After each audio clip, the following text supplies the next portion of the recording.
Bienvenue sur Juste un fan de foot. Aujourd'hui, on plonge ensemble dans l'un des feuilletons les plus passionnants du mercato actuel, celui qui secoue les coulisses du Paris Saint-Germain et promet de redessiner l'effectif pour la saison prochaine. Le PSG, toujours à l'affût des meilleures opportunités, continue de faire parler de lui avec des dossiers multiples qui pourraient bien transformer la donne dans les mois à venir. L'identité du gardien titulaire pour la saison prochaine reste un véritable mystère. Malgré une excellente saison, Gianluigi Donnarumma ne semble pas assuré de prolonger son aventure à Paris. Les négociations pour sa prolongation traînent en longueur et la question de remplacer le numéro 1 se pose de plus en plus. Dans ce contexte, le club envisage de revoir entièrement son secteur de gardien. Lucas Chevalier, jeune gardien du LOSC, se profile comme la priorité du board parisien. Mais ce n'est pas la seule option étudiée. Des rumeurs persistantes évoquent également l'intérêt pour Ederson, considéré comme l'un des meilleurs gardiens en Europe. À 31 ans, le Brésilien, dont le contrat chez Manchester City expire en juin 2026, pourrait représenter une opportunité de taille pour le PSG. Imaginez la scène, un transfert d'Ederson autour de 45 millions d'euros, qui offrirait à Paris un top gardien mondial à un coût bien inférieur à ce que l'on pourrait imaginer dans d'autres circonstances. Dans ce dossier, certains murmures d'outre-Manche suggèrent même que Pep Guardiola ne serait pas opposé à un échange de gardiens, alimentant ainsi un jeu de chaises musicales dans le secteur. Mais la quête de renfort ne s'arrête pas à la seule question de la protection des buts. Le PSG veut également renforcer son milieu de terrain. Même si des talents comme Vitinha, Fabien Ruiz et João Neves assurent déjà une présence solide, Luis Enrique souhaite intégrer une pièce maîtresse capable de solidifier l'entrejeu et d'apporter une touche de dynamisme supplémentaire. Des informations issues d'El Nacional font état de l'intérêt porté sur Pablo Barrios, l'international espagnol évoluant à l'Atlético Madrid. Ce jeune joueur, évalué aux alentours de 50 millions d'euros, ferait figure de recrue stratégique pour l'avenir.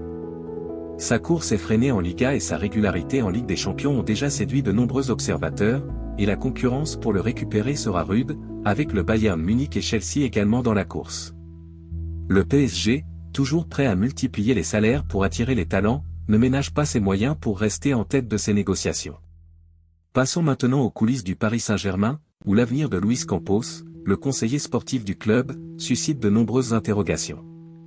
Arrivé en 2022, Campos a joué un rôle déterminant dans le recrutement de talents tels que Vitinha, João Neves ou encore Fabien Ruiz. Son contrat arrivant à échéance en fin de saison, les négociations pour une prolongation sont en cours, mais aucun accord n'a encore été trouvé. Cette situation crée une certaine incertitude quant à la stabilité future du projet parisien. L'entraîneur du PSG, Luis Enrique, a exprimé publiquement son souhait de voir Campos prolonger son aventure à Paris. Après la victoire face à l'Olympique de Marseille, il a déclaré « J'ai commencé ce projet avec Luis Campos. C'est la personne avec qui je me suis entretenu depuis le début, qui a mené les négociations. J'ai commencé le projet PSG avec Luis Campos et j'aimerais finir avec lui. Il n'y a aucun doute là-dessus. » Cette déclaration souligne l'importance de Campos dans la stratégie sportive du club et l'envie de continuité exprimée par l'entraîneur. De plus, les intérêts de clubs prestigieux comme Chelsea et Arsenal, ainsi qu'une offre colossale venue d'Arabie Saoudite, viennent perturber l'équilibre de la direction parisienne. Ces remous internes pourraient influencer les décisions sur le terrain des transferts, et chaque dossier revêt une importance cruciale pour l'avenir du club. Le PSG ne se contente pas de regarder uniquement en Europe, il scrute également les championnats étrangers pour y dénicher des pépites capables de s'inscrire dans son projet à long terme.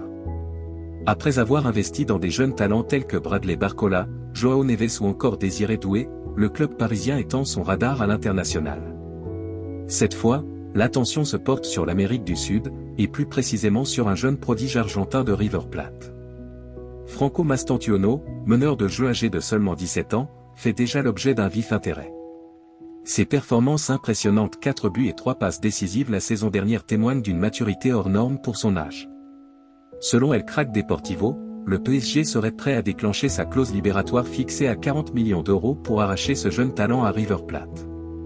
Si le club parisien activait cette clause, River n'aurait plus aucun moyen d'influencer le transfert, une situation qui illustre parfaitement la détermination de Luis Campos à investir dans l'avenir, quitte à s'opposer à l'avarice du club argentin. En parallèle, le PSG ne se limite pas à la quête de talents offensifs et défensifs, il est également en train de repenser son recrutement global pour préparer la prochaine saison. Dans une stratégie qui mélange prudence et ambition, la direction parisienne souhaite rajeunir son effectif, tout en renforçant les postes clés. Les départs potentiels, comme celui de Marquinhos, alimentent le besoin de renouveler la charnière défensive, et c'est pourquoi des noms comme Raúl Asensio et Ryan Flamengo du PSV Eindhoven sont évoqués en parallèle. Chacun de ces transferts pourrait redéfinir le paysage du PSG et renforcer leur statut de leader non seulement en Ligue 1 mais aussi en compétitions européennes. Le PSG, sous la houlette d'un Luis Enrique récemment prolongé et d'un président Nasser Al-Khelaifi qui n'hésite pas à investir massivement, se positionne comme une machine de guerre déterminée à ne laisser aucune opportunité lui échapper. Dans cette optique, chaque dossier qu'il s'agisse du gardien de but, du milieu de terrain ou de la pépite sud-américaine devient une pièce maîtresse d'un puzzle stratégique. Les discussions en coulisses, alimentées par des interviews, des rumeurs sur les réseaux sociaux et des révélations dans la presse spécialisée, dessinent peu à peu le plan ambitieux du PSG pour la saison prochaine. Et vous, chers fans de foot, que pensez-vous de ces multiples dossiers? Laissez vos commentaires ci-dessous et partagez vos prédictions. Si cette vidéo vous a plu, n'oubliez pas de liker, de vous abonner à Juste un fan de foot. Chaque like, partage et commentaire nous aide à continuer de vous proposer du contenu exclusif et de qualité, et nous sommes impatients de lire vos avis sur ces sujets brûlants. La saison prochaine s'annonce riche en rebondissements, et le PSG est au cœur de ce véritable théâtre de transfert où chaque décision peut changer la donne. Nous vous tiendrons informés, que ce soit pour le dossier Donnarumma, les négociations autour de Lucas Chevalier et Ederson, ou encore l'avenir de talents prometteurs comme Pablo Barrios et Franco Mastantuono. Restez connectés, car chaque jour apporte son lot de surprises et de rebondissements dans ce marché en pleine effervescence. Le PSG, par sa stratégie et sa capacité à investir dans l'avenir, montre une fois de plus qu'il n'a pas l'intention de se contenter du statu quo. La course est lancée et la compétition entre les clubs européens est plus féroce que jamais. Après la réception de Marseille au Parc par le Paris Saint-Germain, voici un historique de leur confrontation au Parc des Princes, en se basant sur les analyses publiées par l'équipe et France Football, une rivalité ancrée dans l'histoire. Dès la création du PSG, le duel avec l'OM est rapidement devenu l'un des affrontements les plus attendus de la saison. Le Parc des Princes, fort de son ambiance unique, a vu se jouer des matchs au destin souvent décisifs pour le championnat. Le bilan au Parc des Princes.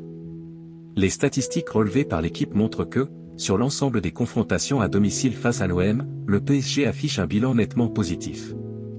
Par exemple, dans l'un des décomptes historiques, le club parisien a disputé environ 55 rencontres au Parc contre Marseille, avec un bilan approchant 31 victoires, 12 nuls et 11 défaites.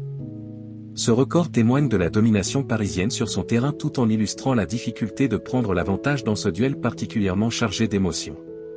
France Football insiste, quant à lui, sur l'intensité des rencontres et les moments forts qui ont marqué ces confrontations.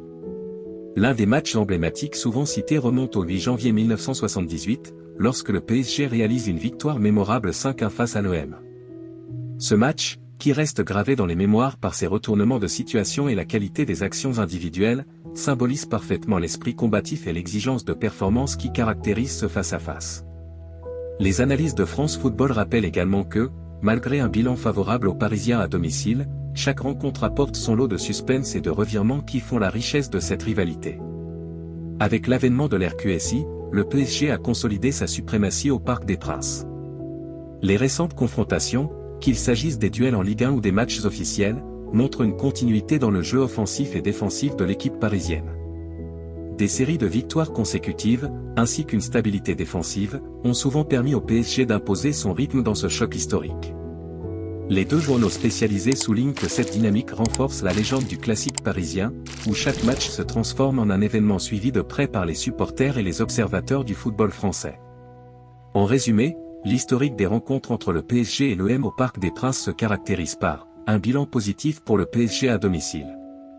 Une évolution nette sous l'ère moderne avec l'émergence d'une suprématie renforcée par des séries de performances remarquables, comme le souligne France Football.